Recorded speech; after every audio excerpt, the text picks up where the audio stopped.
Je vous propose aujourd'hui un maquillage tout simple, mais vraiment tout simple, qui illumine le teint, qui est super en été et facile à réaliser pour tous les visages, les plus jeunes, les plus anciennes et avec toutes sortes de paupières. C'est parti! Bonjour, bonjour à vous toutes, bonjour à vous tous. Bon, je commence avec mon maquillage, vraiment un maquillage facile.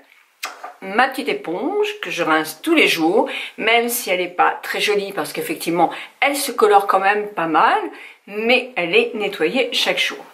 Et ben, j'ai pris, en mettant très peu, celui de Estée Lauder, le double wear d'Estée Lauder. Pourquoi? Parce que j'en mets très peu et parce qu'il est un fond de teint non transfert, donc je vais quand même pouvoir l'utiliser plus facilement si je mets un masque.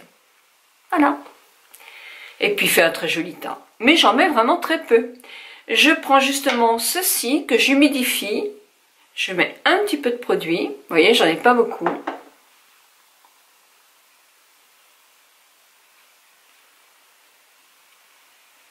Alors moi j'ai un ton doré parce que j'ai le ton doré.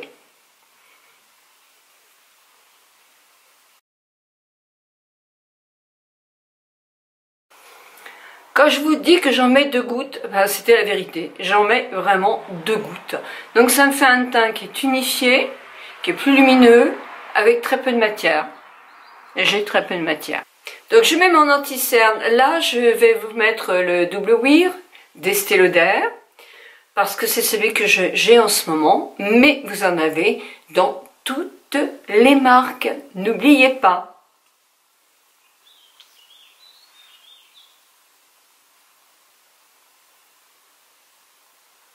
J'ai un creux ici, donc je vais combler mon creux ici.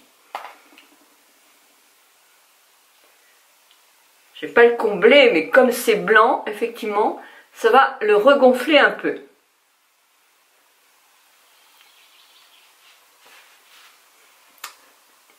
J'en mets un peu là aussi, où ma paupière est rouge.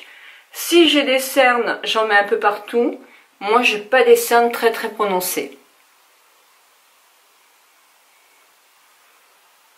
Par contre, là, c'est un creux aussi. Et de mettre un peu de clair, ça regonfle un petit peu cette partie qui se creuse.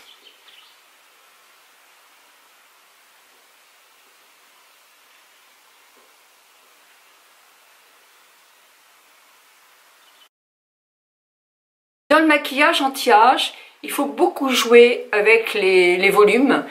Et justement, ce qui se creuse et essayer de regonfler avec du clair, ce qui se creuse. Vous voyez, j'en mets peu. Hein. Et avec l'autre côté, puisque j'avais du fond de teint,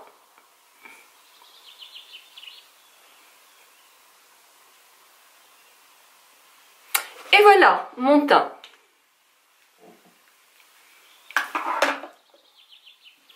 Les peaux sèches, vous n'allez pas poudrer. Moi, je vais poudrer parce que j'ai une peau mixte à tendance grasse sur cette partie médiane et qu'effectivement, il faut que je poudre encore. Donc, je n'ai pas acheté de nouvelles poudres. Voilà, je termine tous mes fonds. Et là, c'est la Make Up Forever qui est la banane. Alors, par contre, un conseil du maquilleur vedette de chez Lancôme, Enzo, un tout petit pinceau suffit pour poudrer. Pourquoi? Parce que je vais vraiment poudrer qu'aux parties vraiment où j'ai besoin de me poudrer.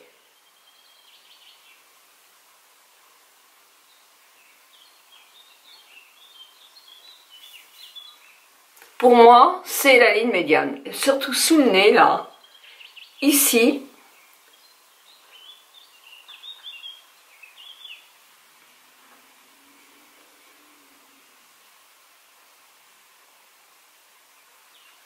Voilà, j'ai pas besoin de me poudrer ailleurs. Alors vous pouvez mettre de l'anti-cerne sur vos paupières pour les unifier. Moi j'ai ça depuis au moins 3 ans chez MAC. Elle est toujours en pleine forme, donc il faut absolument que je la termine. Donc je me mets ma base.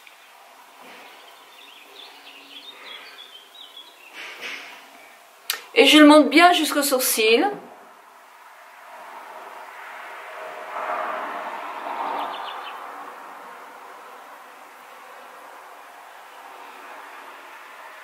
Sans accentuer cette partie-là qui descend.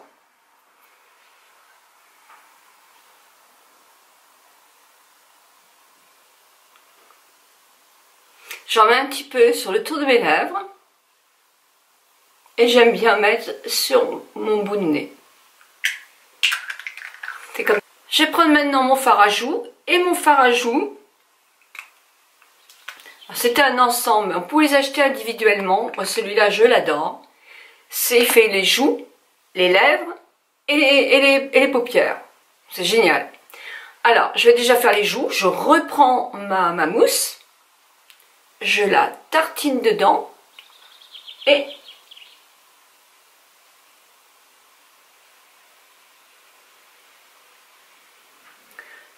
je remonte un petit peu plus. Ça, c'est aussi un petit conseil quand on a le masque. Ça fait un peu comme un contouring.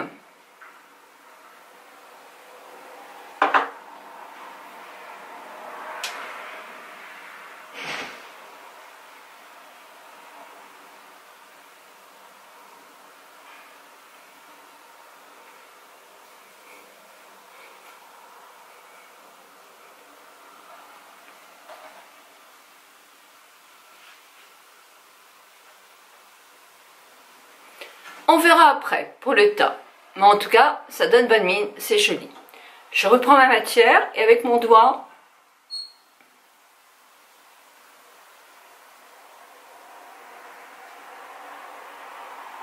je mets sur ma paupière mobile.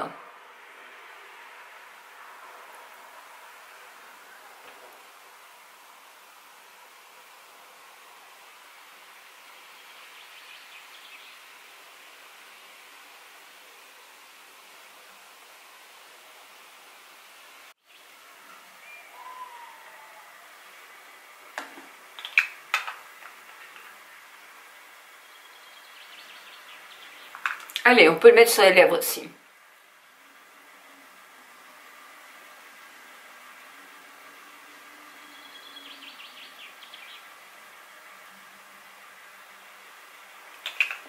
Je peaufinerai.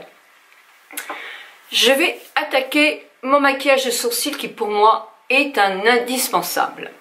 Avec le crayon que j'aime du moment, c'est celui-ci. Si vous l'essayez, vous allez l'adopter parce que franchement, il est super. Moi, je brosse pas mes sourcils avant, mais je peux le faire si je veux. Mais je fais pas moi comme ça. C'est pas comme ça que je fais. Moi, pour moi, c'est pas ce qui me réussit mieux pour les sourcils. Alors, j'essaye de pas me regarder dans une glace grossissante, si je peux. Parce que tout compte fait, je m'aperçois, je me fais mieux mes sourcils quand je ne fais pas sur une glace grossissante. Donc je cherche le point le plus haut. Évidemment, il faut descendre, mais je ne descends pas trop bas. Ça, c'est mon coin le plus haut. Et comme c'est mon coin le plus haut, mais j'essaye aussi de le prendre en bas. Ensuite, une fois que j'arrive là, je vais faire des petits poils. Parce que là, j'ai pas les sourcils assez proches du nez. Et avec ça, j'y arrive. Et avec mes petits poils que je fais un peu partout, ben, je trace avec des petits poils mes sourcils.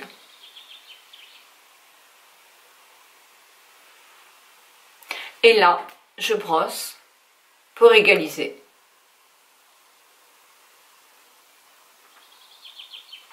Il vaut mieux que le sourcil soit plus clair ici et plus foncé à partir de là. Enfin, personnellement, pour les sourcils, moi je préfère cette méthode-là. À l'autre, vos deux sourcils sont pas tout à fait pareils, c'est pas grave. On n'a jamais les deux côtés du visage pareils et en vieillissant, ça s'accentue. Donc n'essayez pas de vous faire vraiment la même chose à un point incroyable. Il faut que ça ressemble, mais que ça soit pas... Par contre, il faut effectivement que ce soit à peu près à la même hauteur. Mais sans exagérer. Ah, voilà. Vous avez vu, je prends du temps parce que je referme tous mes trucs Parce que moi je trouve que c'est indispensable de refermer tout de suite. Quand je vois des produits ouverts dans les salles de bain, ça me rend malade. Je me dis, mais bon sang, c'est rempli de bactéries. C'est vraiment pas sérieux. Donc, je vais prendre un petit pinceau flouteur, comme ça. Non, il n'est pas assez flouteur, je vais prendre un plus gros.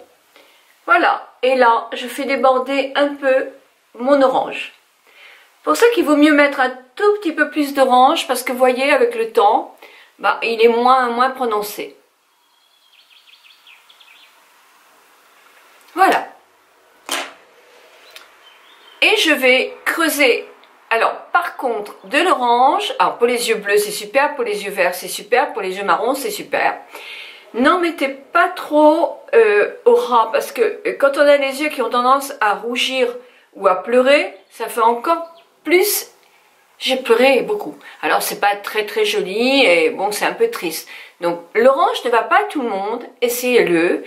Moi, je trouve que ça éveille le regard. Quand c'est bien mis, c'est très joli. Si vous avez la paupière complètement tombante, bah, mettez-le au début. Si vous avez la paupière en casquette, vous pouvez quand même en mettre un petit peu sur la partie visible. Mais essayez de ne pas trop en mettre en dessous. Voilà.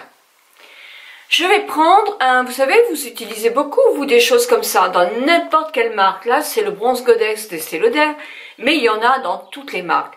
Moi, je m'en sers pas du Bronze Goddess pour faire du contouring, parce que je suis pas une folle du contouring, c'est tout, surtout en vieillissant. Donc, je m'en sers pour me donner bonne mine, bah voilà, de temps en temps. Pour mon décolleté, pour voir certains points qui seront plus blancs, mais c'est vrai que j'utilise pas énormément. Je vais prendre un pinceau flouteur, je vais mettre un peu de matière, et là, au milieu, vous allez essayer de creuser un peu cette partie-là, qui est effectivement plus tombante chez nous, plus tombante, moins creusée chez nous. Plus vous avez la paupière qui tombe et plus il faut le faire haut, alors pas jusqu'au sourcil mais presque, moi j'y arrive hein, au sourcil. Et surtout vous ne redescendez pas, parce que ça va faire une paupière, je ne sais pas ce que ça donne, parce que j'ai mon écran qui devient plus foncé, je suis peut-être trop proche, ah je sais pas.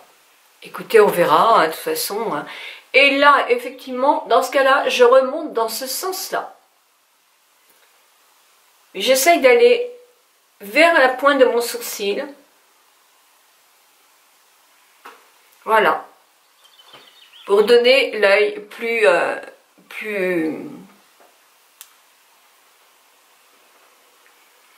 Pareil de l'autre côté. Si vous avez dans une palette, n'importe quelle palette, un blanc un petit peu nacré, comme cette palette qui est superbe, mais vous allez me dire, tu dis encore Estée Lauder, bah oui, je l'ai devant moi, donc oui, mais vous en avez dans toutes les palettes, hein. Voilà.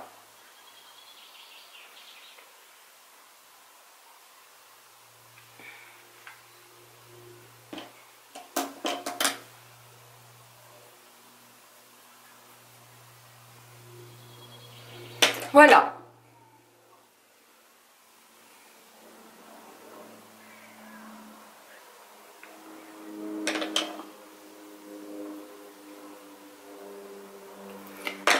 Et le coin lumière.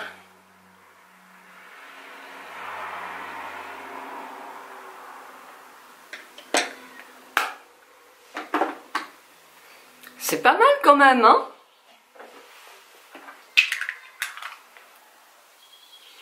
Je prends mon crayon de cool marron de chez Lancôme. Et là, je vais foncer légèrement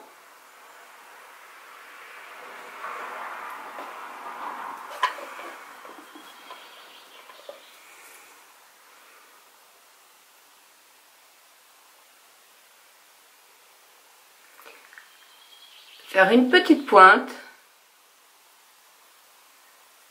J'aime beaucoup faire des petites pointes comme ça. Et ça, alors allez-y, hein, quand vous avez la paupière tombante, allez-y, faites-vous cette petite pointe. On peut encore faire cette petite pointe. C'est tout mignon.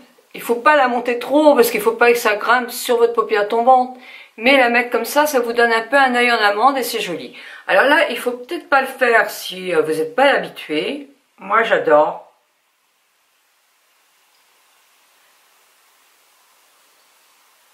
J'aurais du mal à me passer de ça. J'adore faire le trait au crayon en dessous, sur la muqueuse. J'en fais beaucoup moins maintenant en dessous. Mais juste un petit peu. J'en ai profité pour faire l'autre regard, l'autre œil. Et maintenant, évidemment, l'incontournable mascara. Vous savez toutes comment on met du mascara. Donc, je vous retrouve dans 3 minutes. Mon appareil a bugué, mes amis. Alors, j'ai remis le fard à joues sur mes lèvres. J'espère que ce maquillage vous plaît. Je vous embrasse de tout mon cœur et la prochaine vidéo, je vous emmène chez le docteur De Courset.